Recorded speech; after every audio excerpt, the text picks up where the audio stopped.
All right, time to kick it off with our first set of Losers 6. This is WebbJP coming up against SeaBass, who will be seeing a couple of the lesser or the other sides of the Triforce, I suppose, with Sheik and Ganon set to square off here. And I mean, this naturally, of course, feels like this should be a rough matchup for Ganon, especially given Webb's focus on execution more so than anything else. But SeaBass just kind of has a way to make you scared. Yeah, SeaBass very good at applying that pressure and maxing out on hit, but Webb just kind of not looking touchable right now. I mean, 0 to death starting right on, and still hasn't been hit, not even been nicked. There is the neutral air out of pressure, and SeaBass is going to need a lot more than that, though, in order to try and make something happen here. This just feels like training room practice. It's still going!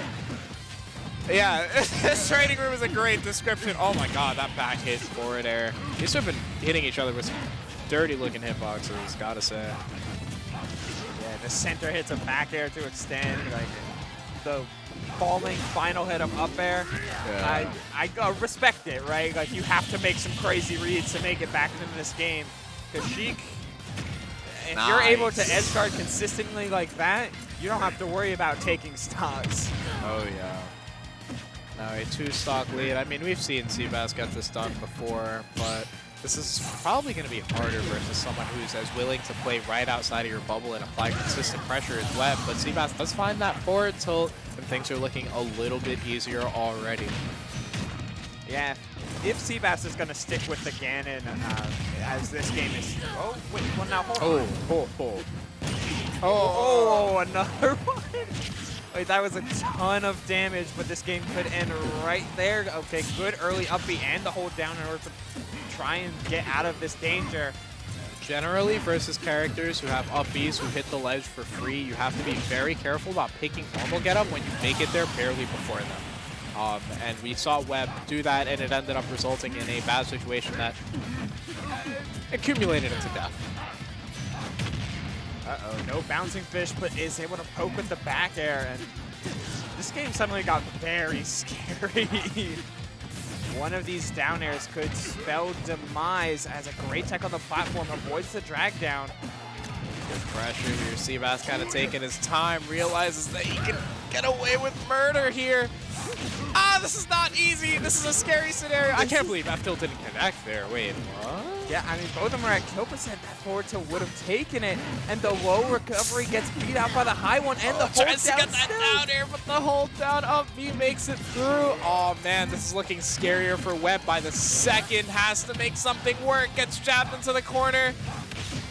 Oh, trying to cover. This should be trying neutral air, chose the up air. That's such a good option from SeaBass, who is able to change up his timing by just, instead of using the larger hitting forward air to fast fall and cover all of that space, the up air hits much quicker, and Webb wasn't ready for it. Yeah, that was very good stuff. And also recognizing that Webb was going to look to jump out of the corner again after the first one was unsuccessful, right? Just putting out that neutral air, fades back with Webb, realizing, all right, this one isn't connecting. I'm calling the next jump out. Really pulls it together in that corner. Great stuff from SeaBass. Playing that deficit incredibly well. How does he do it? I mean, this was Webb looking like they could roll. Like, uninhibited, I'm going to play Sheik all over you. And SeaBass, like, something clicked in his head a little bit, found different recovery routes. And that was dirty. That was so good. That was such a good extension. And every little bit of damage helps, gets the Tipman. Oh, man, yeah, SeaBass really putting the pressure on now. You can tell there's a bit of a mental advantage, if you will, on the end of SeaBass, especially, you know, losing a game like that is not easy on the mental. Not at all. And I mean, SeaBass, if we're talking about, like, as we were talking a little bit before, rather, this is a new main for Webb, who's trying to figure out more and more matchups with Sheik. SeaBass has been on the receiving end of Ganon getting bullied for a very long time. So he knows how to take his licks and give him back out tenfold. Yeah, absolutely. And unfortunately, Webb starting to dip into the side. And I mean, you can never blame a Sheik player for beginning to overcommit in neutral, really, when they're struggling to kill. But, you know, it's obviously proving to be a real problem here because SeaBass is able to make the most of it. Does find that stock off the ledge, though. Great edge guard, good presence from Webb. Trying to apply that same pressure. There's the down tilt poke, but not doing it in a couple fair. Oh, this combo just keeps going. Ooh. Yeah, 40, 53. Oh, The bouncing fish. Okay, Yeah. that was a little bit too much, and I like that from SeaBass. Yes. In a multitude of scenarios, he's been doing a great job of undershooting his aerials, expecting Webb just to keep the combo going and use Ganon as combo food, but instead he's drifting back, he's throwing out these up airs and these snares to keep Webb honest and keep the space somewhat in Ganon's favor. Yeah, absolutely. And it's good stuff because you wouldn't expect most people to push a button there either, right? But he's getting away with it because he's waiting until that last second where you're looking for that final hit of the combo that's actually going to kill. But you're playing the contact character like Sheik, so you have to be careful for that button. Still, you always have these edge guarding routes that are so good for Sheik. But again, that undershot, that dash back forward tilt nets SeaBass the stock, and you can never truly rest against a mentality like SeaBass, who's just ready to open you up and let it ride. But good aggression out of the corner. Webb found a lack of success by waiting in the corner. That time takes a fair and goes in all the way across the stage, then back. Almost ends up dying for that same combo slash situation almost. Looking for that bouncing fish. SeaBass almost connected downer on him for it this time. Not quite getting away with it. But this lead is beginning to look a little difficult for Sheik. Just simply off the principle that it's so difficult for her to kill. That being said, SeaBass kind of figures things out, bringing things a little bit closer here. Webb holding a bit of space. Not looking to go in immediately, kind of taking his time. Ooh, big fair at a disadvantage.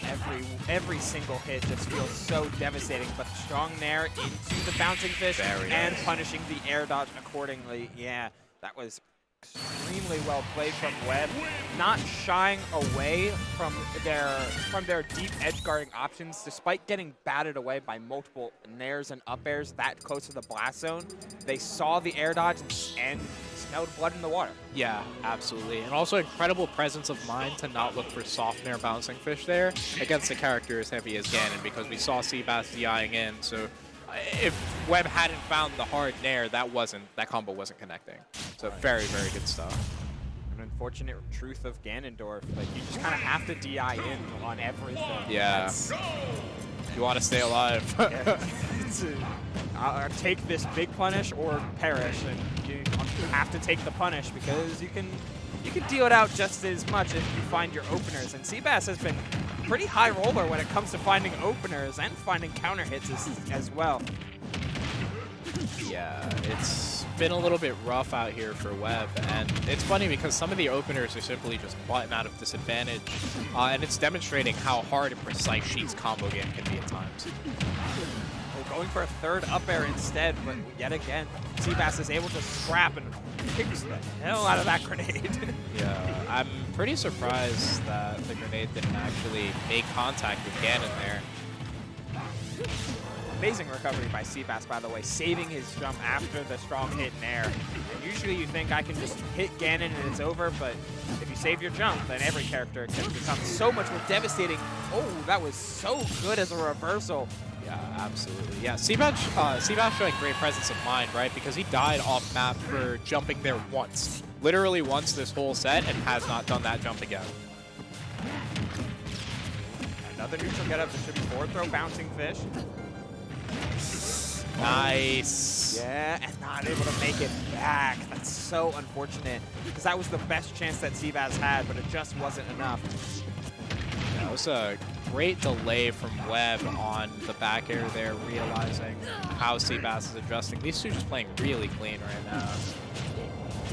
31 and like that's clean as gets the loops. F tilt into the up air into the grab.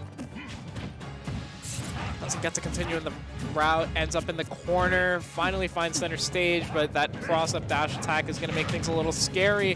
SeaBass looking for a bit much with that down B, trying to break the shield perhaps, doesn't quite find it though. This game is slipping out of his hands second by second. Yeah, just little hits. That was a deep hit on the hold down and calls out the jump with the neutral air. Has to make the most of this, but that grenade was so good from Webb, and a used air dodge, but doesn't push further. Instead, just trying to focus on a ledge trap, see if they can get something consistent. Oh, that's a harsh situation, but gets away with it. Doesn't get away with the jump fair off the ledge. That up smash from SeaBass gonna make things really scary here. Looks for that side B. If SeaBass finds his way out of this corner, this game can change any second. Oh, tried to come down with down air instead, but the jab trades. Landing with Nair instead, techs back into the center. This is going to be SeaBass's best friend, staying under this platform. Nuke gets the dash attack, looking for more. Flame choke. Big flame choke, yeah, the DI out, the tech out. We've seen SeaBass struggling to cover that option.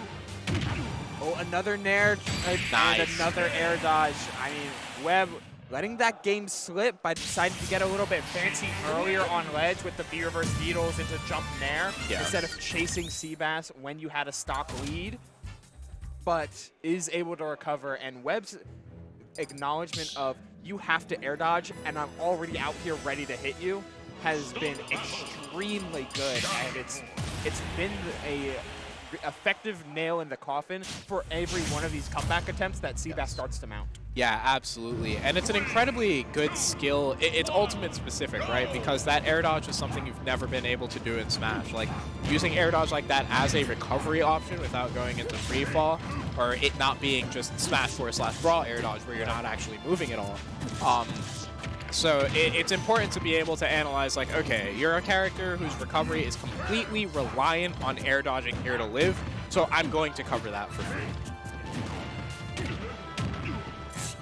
I mean, you mentioned mentality on Webb's part earlier, but it's amazing to see just, hey, game 1 went haywire quickly, and there was shades of it in games 2 and 3, but I'm not letting this win slip out of my fingers. I know I have every tool in my arsenal to do so, just a matter of execution. Yep. Oh, and that back air is going to be huge. SeaBass looking to go a little bit too low there and mix up the recovery. Isn't going to be able to get away with it that time. How quickly he's able to bring this stock back, however, will determine a lot. Webb does find that early hit. It's looking like a nice early lead, a little bit of 28% here. SeaBass doesn't find that up B. 57 doesn't side B to ledge, but just slips by the neutral air. Webb needs to hold his drift a little bit closer in order to hit that recovery angle. But in such a position, you're able just to contest all of Ganon's slow hitboxes so easily. Oh, just missing the bouncing fish. Yeah, it doesn't do the second B press in time, unfortunately. SeaBass finding that Nair. Oh, going for the ledge trump, but Webb recovers high. Yeah, I like the attempt of the ledge trump, not quite working out, but SeaBass does end up making that scenario work in full. Yeah, great awareness from Webb. It seemed like SeaBass just showed their hand a little bit too early, and they were just facing the wrong way, going for that neutral air, but the hitbox isn't as big on the other side. Yeah. We see SeaBass unfortunately getting caught by these like Schrodinger's cross-up situations where it's a little bit difficult to tell which side of you Sheik is ending up on because she's so skinny, and he just kind of ends up like side being or up being the wrong way. That route, beautiful stuff. WebbJP just pulling it all together in the end, really cleaning up there. Good consistent stuff, great routes, just very, very, very good routes the whole time, and occasionally getting hit by buttons out of them and, you know, losing a lot of advantage, but the adjustments made were very good and very necessary. Yeah, finally just cashing in on the fact that, yeah, SeaBass will change up some of his DI, but the closer he gets to the corner, the further he's holding in. And this F-tilt Nair again and again as the final combo. Like, that just felt like it was everything that, every route and every situation that Webb Sheik was building up towards was a stock like that to finish. Yes, exactly. Great stuff. Yeah. And we are going to see Webb moving on and SeaBass taking a well-played 5th, right? Yeah, fifth place. Webb moving on to top 4.